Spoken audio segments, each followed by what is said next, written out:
There's Rosalind. Hi, Rosalind. Hi. Welcome. I see Mary is struggling. Come on. Um, but in the meantime, I mean, you can help us here because um, Mary says that you are almost the number one, if not the number one supporter of her charity, Love Alone charity. And so that is why when she's coming on to try, I'm bringing Mary on here to help educate my listeners about Love Alone and to encourage them to support. And therefore, I wanted you to join her so you can tell listeners about your motivation and your experience in terms of supporting the causes like what Mary has. So first of all, let me tell you, welcome, a very warm welcome to you to this speaking interview. Thank you so much, Anthony Drigo, for having me on the show tonight. I think I will tell Mary to scroll down a little and click enter studio. Maybe that's what she's not getting to enter into the studio. But yes, Mm, pardon me.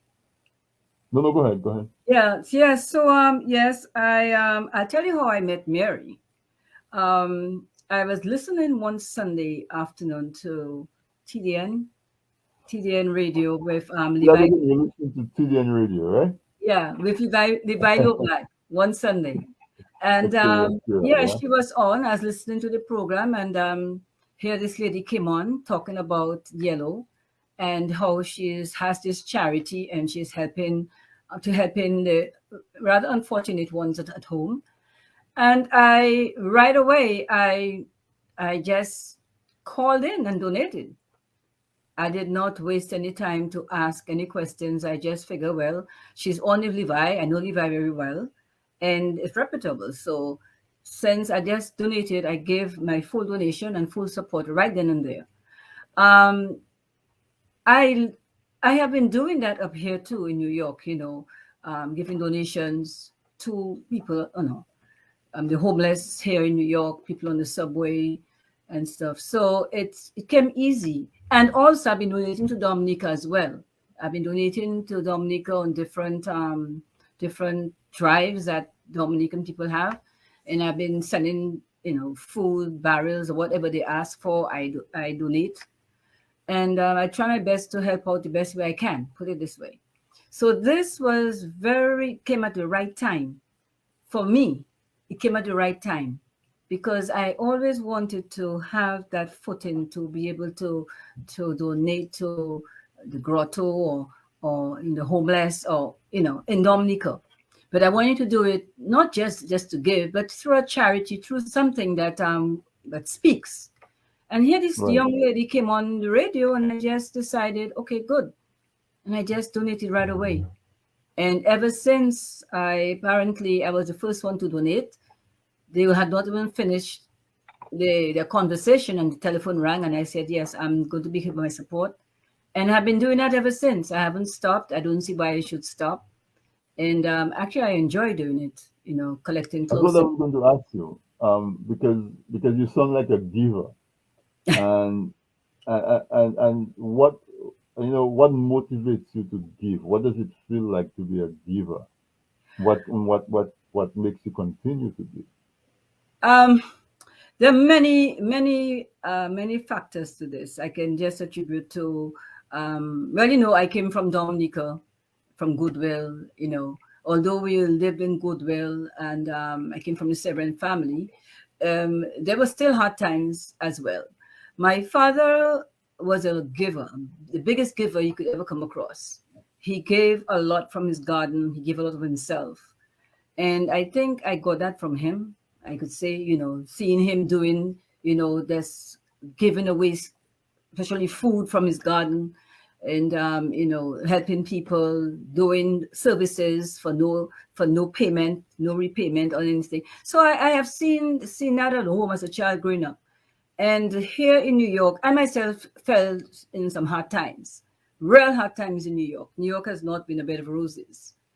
and I was on the receiving end at one time.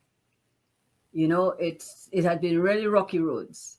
So being on both ends of the yardstick, it's and being it being my nature to just give if I can. I find it quite easy to do that. So, and I think is I'm not doing it by myself. I pull my team with me. I have a few Right. friends I can call and say, "Hey, I need to do this, that, the other," and they are on with me. So that way we could do it together. So that I think that's what it is. Being experiencing the hard times as well.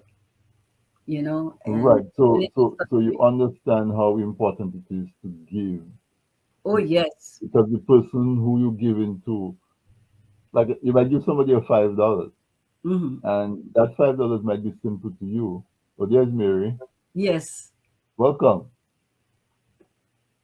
That $5 might be simple to you, but that $5 might give somebody a warm meal on a cold day, or it definitely. might be the first meal that person has had for 2 days. Yes, most So definitely. Yeah. Many occasions, times I have just bought a meal for someone. right, right. I see, the homeless on the street, somebody standing asking for food. I'd go to the restaurant and probably see a person asking, who's already begging, and people are ignoring them. And I would just tell them, go to the cashier and get whatever you want. Mary. Yes, Well, hi. there you go. There you go. There you go. There you go. Welcome. Yeah, it's sticky. It's sticky. Yeah. So, have you contributed to Rosalind? Have you contributed to the GoFundMe? Oh, That yes, that I was the first one on board. I was the first one to donate. Yes. I was the first one on board with as soon as it came out, because Mhm. we were trying to have it done for a while. I've been talking to her, and I think that's one of the ideas I gave her to do this GoFundMe. Hopefully, that would bring in some income to do what we're trying to do. And as soon as it was, we tried different, and it didn't work. But finally, you know, it worked. And as soon as it came out, I popped in my donation. Certainly. Yeah. And listeners, what we will do is, Sam, I don't know if you can put the link for the GoFundMe in the chat so listeners can have it. Um, but I will also put it on my personal Facebook page, and I will put it on this week in interviews Facebook page. I will post it as a story. So listeners, I want to encourage you, and it's right there in the chat. I want to encourage you to help out, because we know Dominica is a little tough, um, and for what Mary does, she's doing most of it from her pocket, and with help from people like Rosalind and so on. And so all the help that she can get will be helpful, to say it in that way. Um, the concept, I think, is that with the funds that she's trying to raise, she's trying to get Yellow into an environment where her care is more consistent, um, more. I don't want to say professional in the sense that I'm saying that what Mary's doing is not professional. Mary works from her heart, but sometimes you need that actual environment, because that person needs a 24/7 type of immersion to help Exactly. them to get over some hurdles, and that's what she's trying to do. So all of the folks who are so happy and gushing and moved by what she was doing with Yellow. This Mhm. is your chance now to go and give your $5, give your $10, give your $100, give your $500. Give That's right. give to the point where it hurts you a little bit. Okay, don't just like when you go church and you just put the small change in the thing, but give to the point where it hurts just a little bit. Not you know what you can tolerate, and that's what I would encourage you, because you've seen the work that Mary does. and so you know your money is going to get put to use to excellent use. Good evening to everyone, wherever my voice can be reached. Auntie Mary Love Alone is in the house. Hi, Rosalind, and hi, Anthony. Rosalind was one of my first supporters with Auntie Mary Love Alone. She's one of the first person to donate to Auntie Mary Love Alone charity, and she have never stopped. And I want to thank you so much, Rosalind. We are working tireless on that day and night to have Yellow off the street. She's ready, and she want to go. I haven't seen the doctor.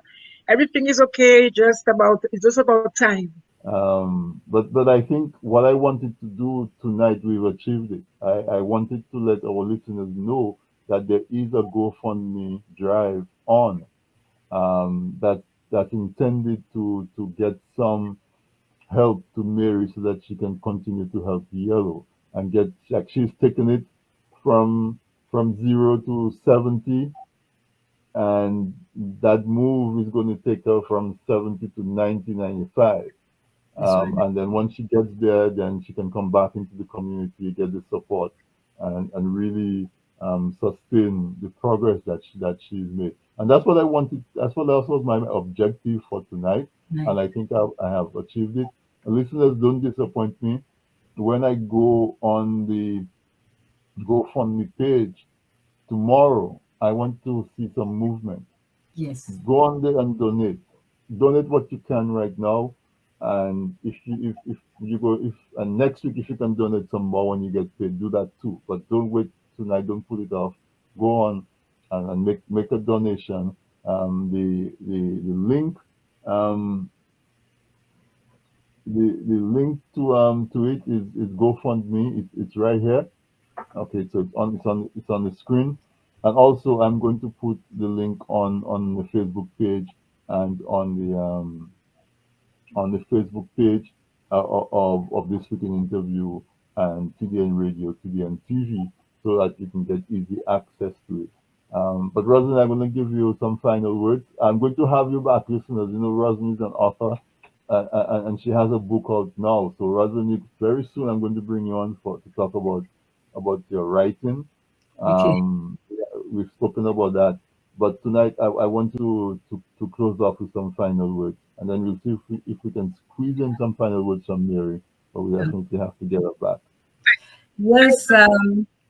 Thank you so much, Anthony Drigo, for this forum tonight, trying to promote the GoFundMe for Mary's charity, Love Alone charity. It's a very good means to help the rather unfortunate at home. I have donated quite a few barrels, clothes, food, and I am appealing to Dominica and Dominicans to dig into their pockets and give. I know things hard everywhere. I keep hearing this thing, oh, things are hard in Dominica, things are tight. Things are hard and things are tight everywhere. New York is no different. But if everyone in Dominica, or every business in Dominica, I think I mentioned that to Mary at one time, even Mr. Drigo. If every business or everybody in Dominica give at least $10, everybody, even the businesses, everybody, say you had 20 employees, all 20 employees give $10, that's 200. And if you take it like that and donate, there are so many businesses in Dominica. Go down to Rosa, go walk through the streets, you see all those shops and stores and restaurants and so. If every business employee give $10 and donate that to the cause, it will work. Yeah, you don't have to be $10,000. You have 15 employees, you have $10 by 15. You donate that. And if everyone in Dominica do that, Portsmouth all over Dominica, Thibault all over Dominica, if everybody do just that, even the radio station, TDN has 10 employees, $10, 10 by 20, 10 by 10 is 100. That's what I mean. That's an example. To be able to collect this and not only have Yellow, there are other people that we could help too. Yellow is just a start. You have a lot of people that we donate food and clothes and everything too. Yeah, that could be part of the donation. So yeah, so that's my take on it right now. Yeah, if one yeah. would just dip a little. No, I agree with you because sometimes we hear these things and we figure, oh, Rosalind you give, so I don't have to give. And Rosalind might be saying, Mary giving, so I don't have to give. But you are responsible for yourself. Think about it as you give and I give, so Together. um, together we can definitely make it work. All right. So Yes. so look out for the GoFundMe. It's there. It's right up here. Just we will post it on the Facebook page and so on. Just make sure. Mary, I don't know if you can hear us jump in and give a final word, but as I said, I'm going to have you back, but this time I want to get you into a studio. Since I started the charity, I am more or less on my own. Rosalind send the Mm. barrier, Rosalind send the stuff. Most of the things I have to do myself. So So we got the gist of that. She's saying that she's doing a lot On her herself. own. Hmm. Um, we certainly, as Martha says, thank you for mobilizing change. We appreciate you. So, Rosalind, although we only got a little bit of you tonight, It's we're okay. able to communicate the message, and I think Yes. the message was communicated to the listeners. Yes. I. And that is really the objective, is to really encourage people to go and help with this specific cause. Mhm. And as I said, I will organize a proper interview with Mary, make sure that we have a good location with a proper connection, so we Yes. can really talk, and we can really find out what else she's doing, because I know she talked to me about doing a cleanup campaign because in Yes. Dominica, because she's Yes. worried about the amount of trash Hmm. that's all over the island. So she's doing additional stuff that I think listeners would find interesting. But for tonight, I wanted to go on and contribute to the GoFundMe page. Before the show tonight, I went on and I made my contribution. Just so, because when I come on here, I want to be able to tell you that I made my contribution. Go with Yes. yours, Yes. Yes. you know. Yeah. And give what you can. Don't if what you can give is $5, give $5. If what you can give is 10 or 100, give what you can give. Stretch yourself just a little, and give. So this is where And we have to end it because it's after 9. But Rosin, as I said, I'm going to have you on in your own capacity as a writer, thank you. because you have some very, very interesting work Thank you. that I want to introduce the listeners to. So you'll be Yeah. back, Mary will be back, and listeners will definitely be back next week. I guess tonight, um, the yep. people who are in control wanted your message to be told by me and Rosalind more than from you. And I think Rosalind did an excellent job with that. And the little bit that we heard from you, we got the gist of it. So this is where I'm going to leave it. I'm going to say thank you to my guests. Rosalind, thanks for coming on. Thank you, Thank you. Mary.